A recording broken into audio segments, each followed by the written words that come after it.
La máquina oculta. Bajo la Esfinge.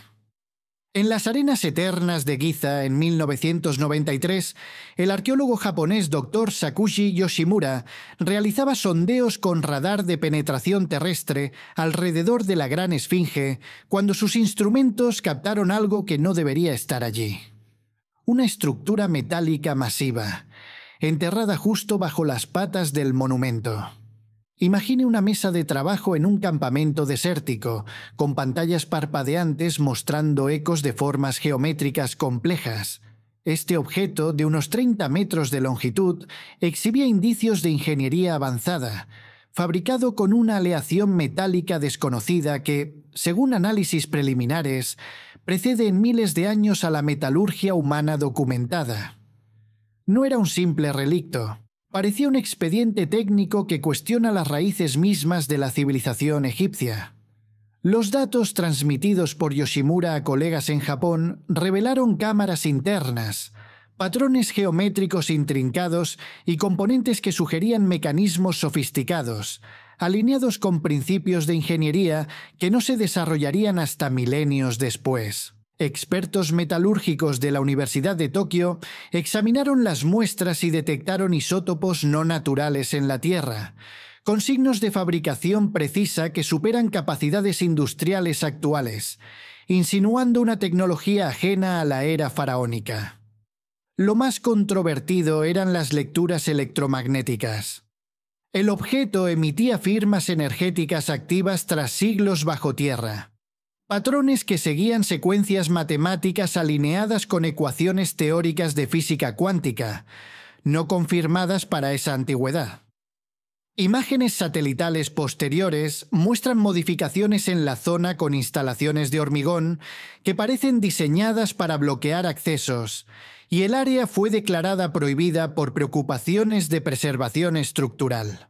Sondeos geológicos modernos confirman que la estructura persiste, emitiendo señales que sugieren sistemas tecnológicos aún operativos, como si aguardara una activación no confirmada. Este hallazgo no es mera anomalía, es un archivo que apunta a tecnologías prehistóricas avanzadas, suprimidas para mantener intactas las cronologías oficiales, dejando interrogantes sobre qué otros mecanismos yacen ocultos bajo monumentos que creíamos entender.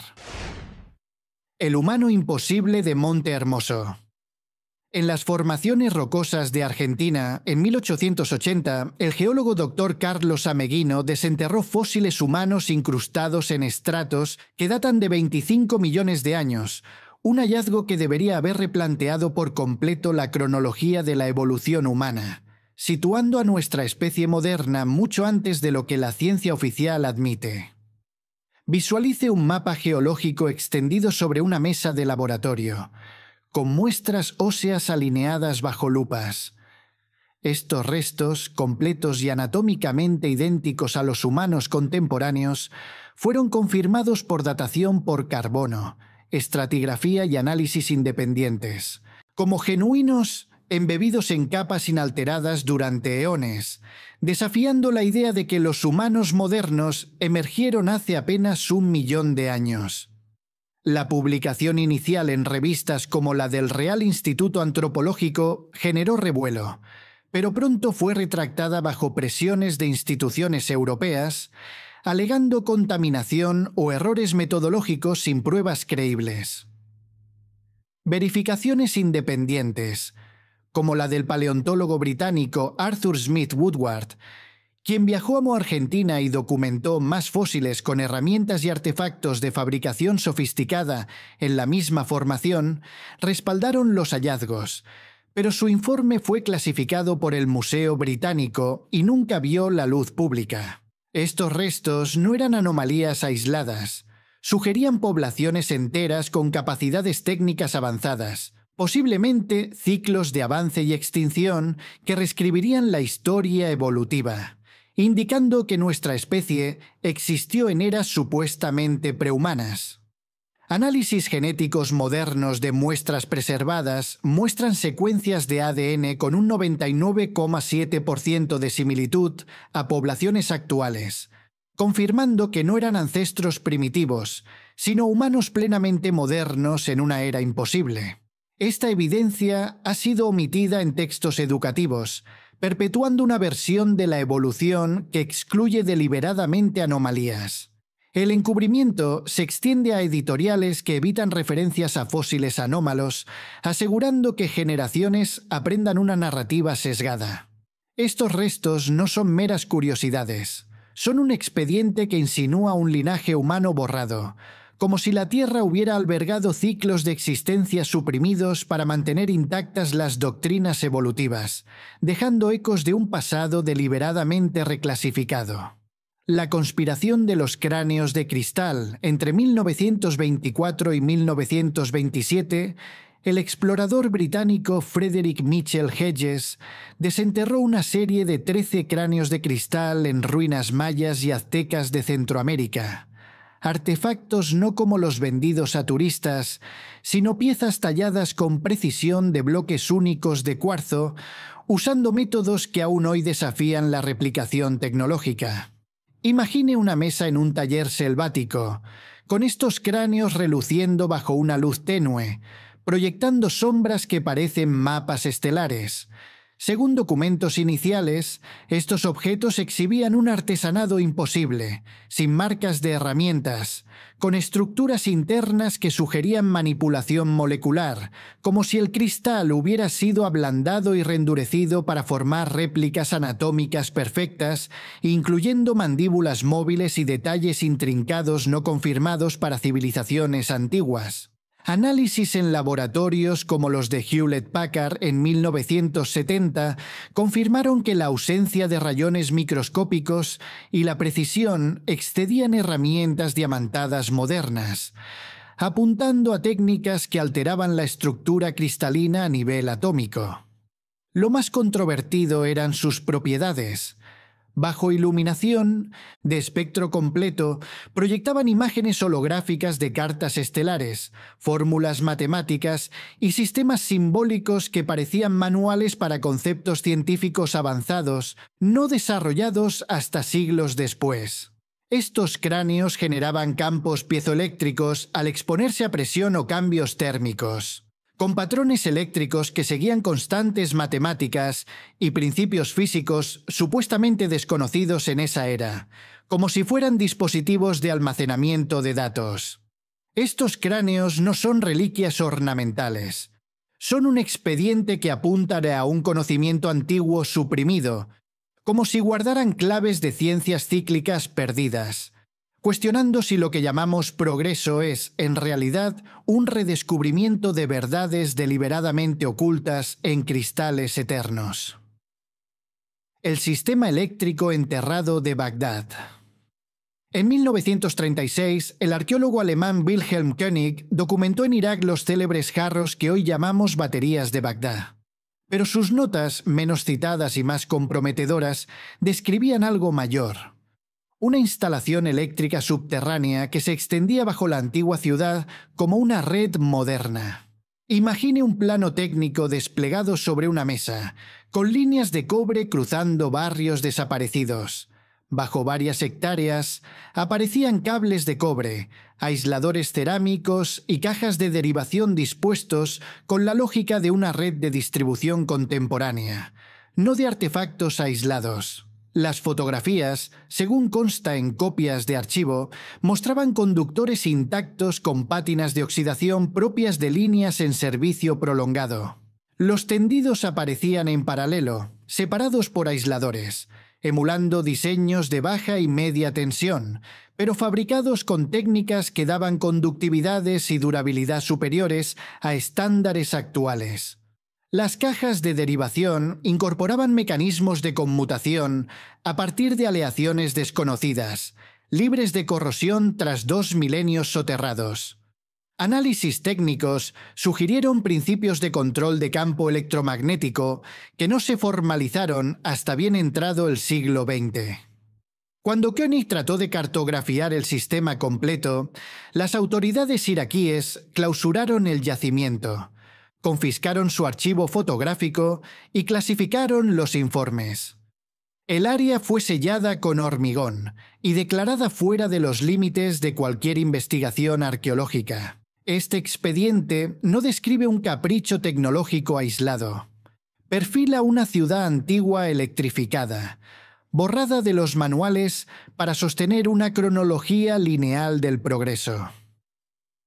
Si Bagdad ya encendía su noche con una ciencia perdida, la pregunta que queda sobre la mesa, junto a los planos sellados bajo cemento, es cuántas otras redes dormidas permanecen silenciadas bajo nuestras ciudades, esperando ser trazadas de nuevo. El cementerio de gigantes. Suprimido entre 1890 y 1920, equipos arqueológicos en el medio oeste estadounidense reportaron cientos de hallazgos de minuscientos esqueletos humanos entre 2,1 y 3,6 metros de altura, enterrados en tumbas elaboradas junto a herramientas y artefactos que sugerían una civilización técnicamente sofisticada. Imagine un plano de excavación extendido en una mesa de despacho, con fotografías sepia fijadas por chinchetas y medidas anotadas al margen. Artículos de prensa de la época, New York Times, Chicago Tribune, Washington Post, documentaron ciudades diseñadas para habitantes colosales, con dinteles elevados, mobiliario sobredimensionado y elementos arquitectónicos proporcionales a cuerpos de más de 2,4 metros. No se trataba de esqueletos aislados, sino de poblaciones completas con rasgos anatómicos consistentes. El curador de antropología física del Smithsonian, Alex Hrdlicka, supervisó personalmente la incautación de numerosos restos. Sus informes oficiales los calificaron de anomalías no aptas para exhibición, mientras la correspondencia privada, según archivos filtrados, muestra directrices institucionales para impedir que la evidencia alcanzara al público. Exámenes médicos contemporáneos describieron ausencia de gigantismo patológico. Las proporciones eran funcionales, no deformes, lo que sugiere un linaje humano de talla extraordinaria.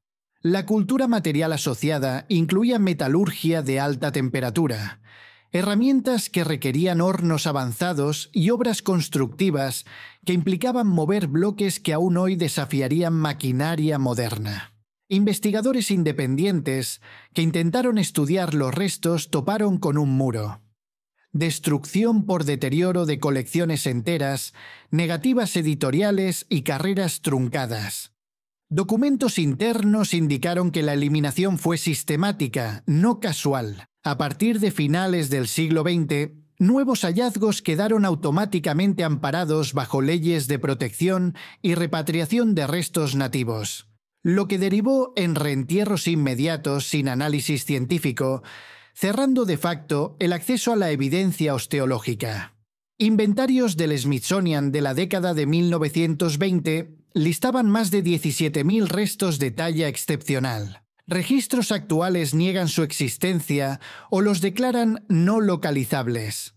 Este expediente sugiere que la prehistoria norteamericana pudo albergar una variación humana hoy ausente, integrada en sociedades técnicamente avanzadas, y que la narrativa oficial ha neutralizado el impacto de esta posibilidad mediante confiscación, destrucción y silenciamiento. Si bajo los campos y túmulos del Medio Oeste reposan capas de una humanidad de talla olvidada, la pregunta no es solo qué altura tenían, sino qué clase de civilización construyeron. ¿Y por qué fue necesario reducirla a un pie de página que nadie puede consultar? Las piedras científicas prohibidas del Atacama. En 1961, el arqueólogo estadounidense Charles Berlitz registró en el desierto de Atacama un conjunto de piedras talladas que parecían condensar en relieve milimétrico un sistema de conocimiento científico integral. Imagine una mesa de trabajo en un refugio azotado por el viento, con cientos de lajas numeradas y dispuestas en series. Más de 2.000 piezas, cada una con fórmulas, diagramas y cartografías celestes que, según notas de campo, componían un corpus coherente de física teórica, astronomía y matemáticas avanzadas. Las ecuaciones grabadas describían principios de mecánica cuántica, relatividad y estructuras cosmológicas con niveles de precisión que, supuestamente, no serían alcanzados por la ciencia moderna hasta décadas después. Los mapas estelares mostraban posiciones celestes calculables solo mediante matemáticas astronómicas de alto nivel. Tablas periódicas incluían elementos no documentados en la química de la época. Esquemas atómicos coincidían con modelos nucleares contemporáneos. En un laboratorio imaginario veríamos calcos y trazas superpuestas, con constantes físicas emergiendo entre símbolos geométricos, como si una mente antigua hubiera cincelado, piedra a piedra, un tratado enciclopédico. Físicos de instituciones internacionales, según informes internos, verificaron la corrección formal de fórmulas y dedujeron soluciones a problemas aún en debate, insinuando que el conjunto no era decorativo, sino instrumental. Lo más disruptivo eran los planos técnicos.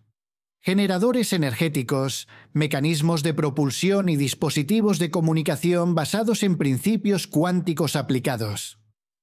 Las secciones técnicas detallaban relaciones de materiales, tolerancias y secuencias operativas propias de manuales de ingeniería, no de iconografía ritual. Cuando Berlitz intentó trasladar muestras a Estados Unidos para su estudio, autoridades chilenas interceptaron el envío, confiscaron cuadernos y le impusieron veto de entrada. La zona de hallazgo fue militarizada. Imágenes satelitales posteriores muestran instalaciones y perímetros de seguridad impropios de un sitio arqueológico convencional. Análisis independientes reportaron microinscripciones con notación matemática en capas superpuestas, como si cada piedra contuviera capítulos legibles con distintos métodos de iluminación rasante. Informes técnicos de físicos de primera línea, atribuibles a revisiones oficiosas, apuntaban a un patrón.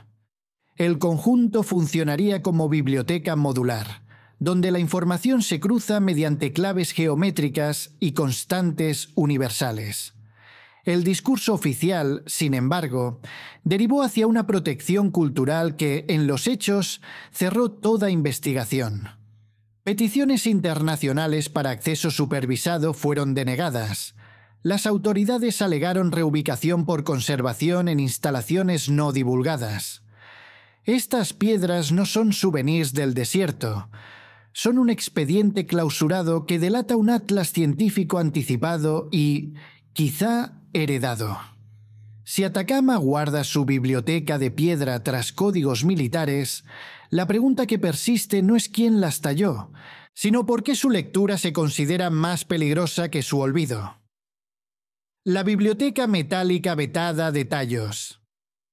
En 1976, el explorador escocés Stan Hall documentó en el sistema de cavernas de Tallos, Ecuador, una sala que no parecía natural.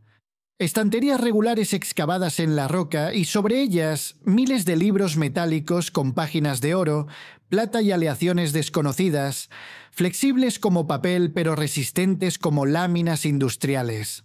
Imagine una mesa de campaña bajo tierra, con lámparas de carburo iluminando placas grabadas con precisión microscópica. Hall inventarió más de 5.000 volúmenes, cada uno con centenares de páginas y textos en múltiples escrituras, incluidas grafías que no encajan con ningún sistema conocido.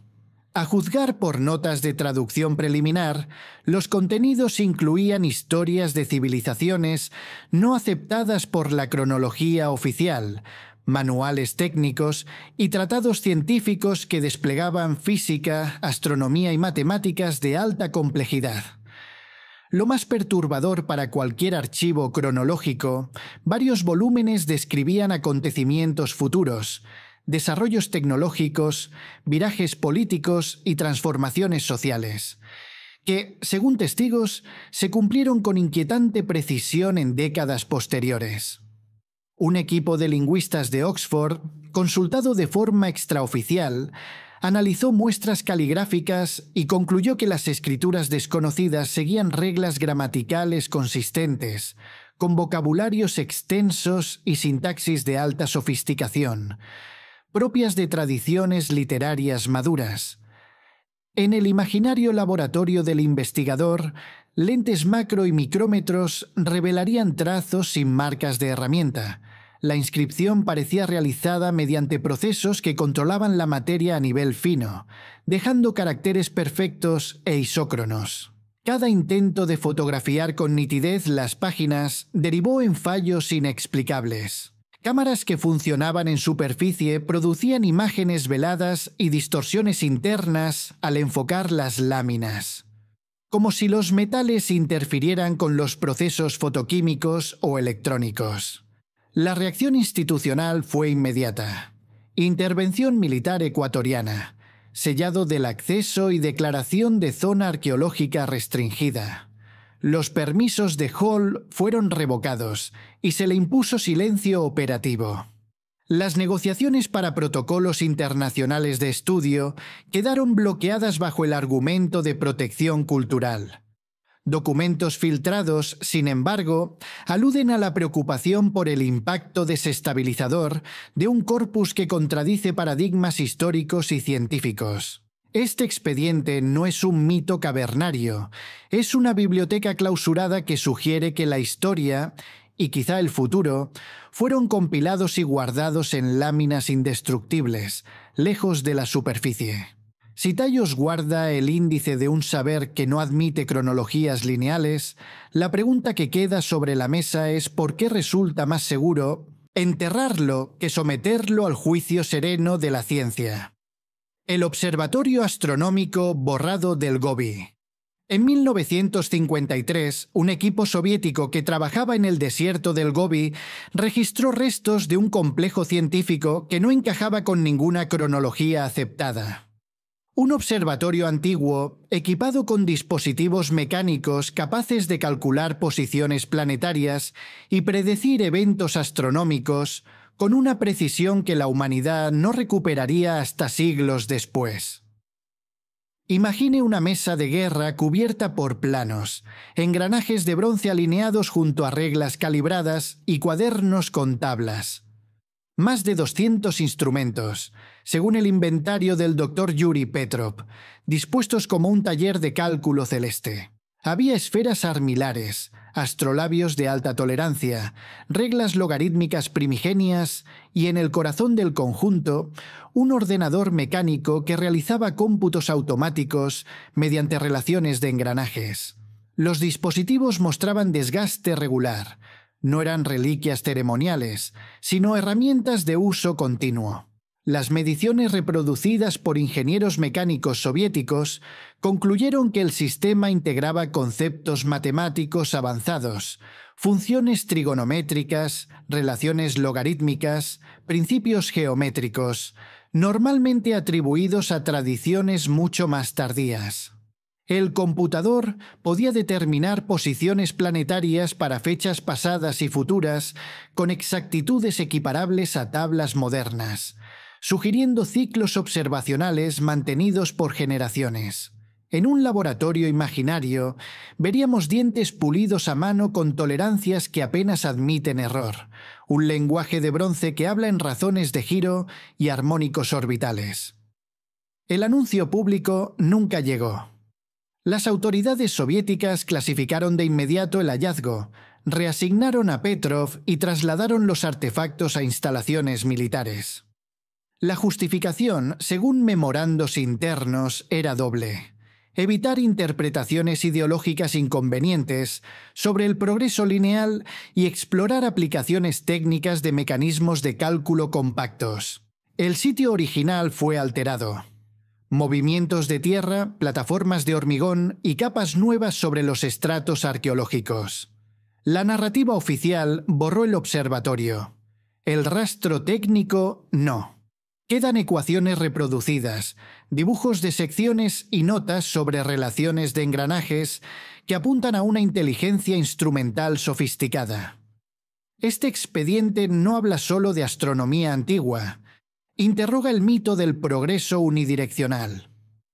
Si en el Gobi alguien articuló un cerebro mecánico capaz de conversar con el cielo, La cuestión no es solo quién lo construyó, sino por qué su memoria fue sellada bajo capas de hormigón y burocracia, como si el firmamento también pudiera clasificarse. Los ingenios subterráneos olvidados de Giza. Entre 1935 y 1942, el arqueólogo francés Émile Barré describió bajo la Gran Pirámide un entramado de cámaras y galerías, técnicas que no figuraba en los planos conocidos. Un complejo subterráneo con maquinaria en funcionamiento, textos jeroglíficos de alto contenido científico y evidencias de capacidades tecnológicas que desbordan lo atribuido al Egipto antiguo. Imagine una mesa de operaciones con secciones transversales del monumento, líneas en rojo marcando túneles sellados y notas al margen sobre presiones, caudales y bobinas. Las crónicas de Barré hablaban de dispositivos hidráulicos, mecanismos de precisión y piezas metálicas que no deberían existir en aquella cronología, algunas sin desgaste aparente pese a milenios de inercia. Los textos hallados, según los apuntes, detallaban conceptos matemáticos avanzados, cálculos astronómicos y principios físicos y químicos presentados como instrucciones de operación y mantenimiento. El corazón del sistema, una cámara con un conjunto que se comportaba como un generador en activo, basado en inducción electromagnética y conversión de energía, todavía emitiendo señales medibles.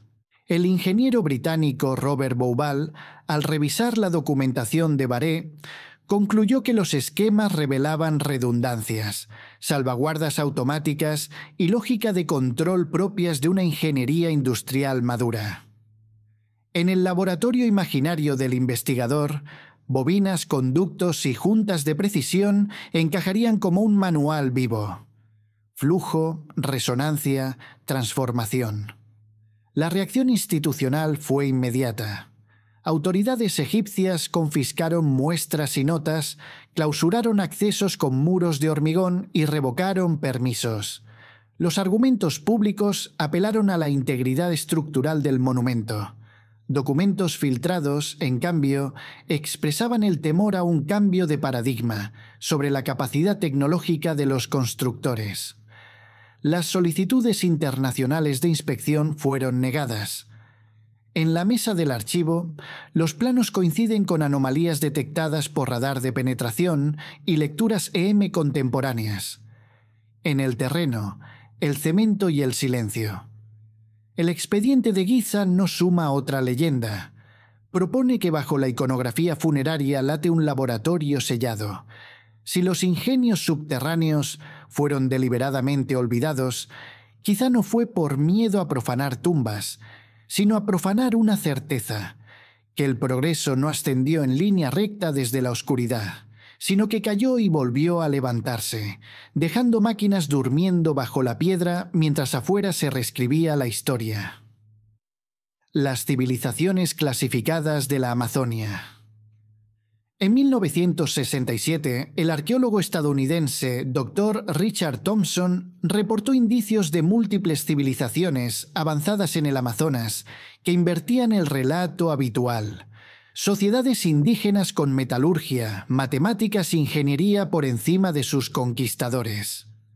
Imagine una mesa de campaña en plena selva, con mapas aéreos marcados en tinta y fichas lingüísticas sujetas con clips. Asentamientos planificados, suelos antrópicos que regeneraban la fertilidad, redes hidráulicas y trazas de manufacturas complejas. Según sus cuadernos, aquellas ciudades habían desarrollado tecnologías sostenibles, medicina refinada y sistemas sociales que denotan comprensión ecológica, psicológica y científica de alto nivel. Thompson documentó sistemas numéricos con cero, nociones de infinito y geometrías avanzadas, calendarios, cálculos astronómicos y principios de ingeniería enseñados en instituciones locales. Lo más disonante para la narrativa occidental: evidencias de estructuras políticas participativas, marcos jurídicos y dispositivos de igualdad que superaban a los modelos europeos coetáneos. En el laboratorio imaginario del investigador, diagramas de redes urbanas mostrarían flujos cerrados de agua y nutrientes, talleres metalúrgicos de bajas emisiones y protocolos sanitarios preventivos, todo integrado en una urbe sin residuos. El registro lingüístico reforzaba el cuadro. Lenguas con semánticas filosóficas complejas, terminología científica precisa y gramáticas de alta recursividad, más propias de academias consolidadas que de aldeas dispersas. Este expediente no solo reinterpreta el pasado, cuestiona el presente. Si la Amazonia albergó civilizaciones con tecnología apropiada, equidad institucional y resiliencia ecológica superiores, el problema no es su anomalía, sino el espejo que colocan frente a los modelos actuales. Clasificarlas fue menos un acto de protección que de preservación de una narrativa útil. Y así, donde hubo ciudades que dialogaban con el bosque, hoy queda un vacío cartografiado, custodiado por archivos cerrados y fronteras invisibles. Estos 10 expedientes arqueológicos apuntan a una conclusión incómoda. La historia humana no ha sido una ecuación lineal de ignorancia a conocimiento, sino una función discontinua, con picos de sofisticación técnica, caídas abruptas y capas de silenciamiento institucional.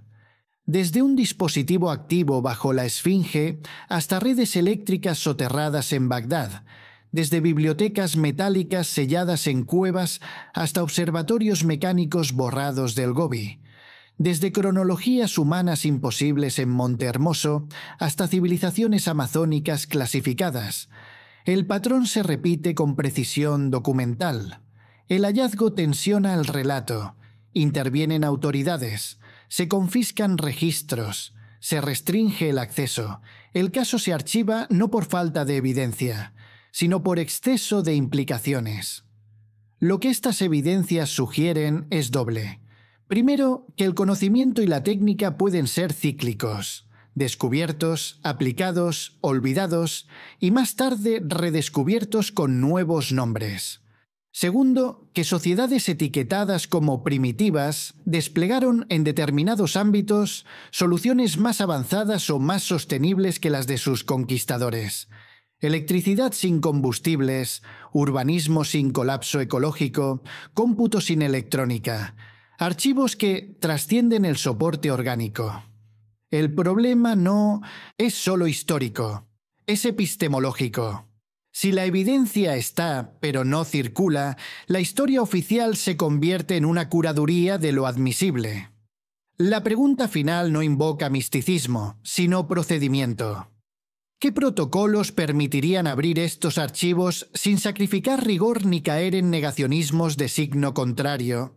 ¿Qué auditorías independientes, qué estándares de preservación, qué cadenas de custodia blindadas harían posible reexaminar, con herramientas actuales, lo que fue sellado por razones ajenas a la verdad?